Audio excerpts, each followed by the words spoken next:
صباح الفل يا شباب، يا رب تكونوا بخير. النهارده ميعادنا مع الحلول، سلسله الحلول اللي هتشتغل في الفتره الاخيره بالنسبه للمراجعه. هنبدا نحل ايه النهارده؟ النهارده هنحل امتحان النقل والامتحانات الشهر اللي موجوده في الاخر خالص، شويه مش كتار، عشان هنبدا بعد كده في سلسله الشوارع. الشكل مقابل، ماذا يحدث اثناء هذه المرحله؟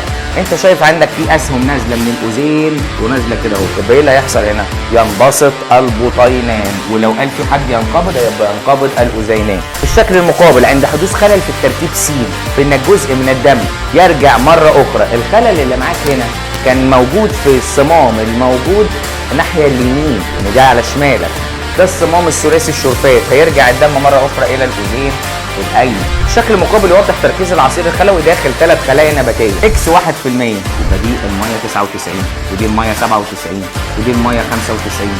وبناء عليه عايزين نعرف الميه هتتحرك ازاي؟ هتتحرك من مكان اللي ميته كتيره لمكان اللي ميته قليل، يبقى هو لو عايز يمشيها كده.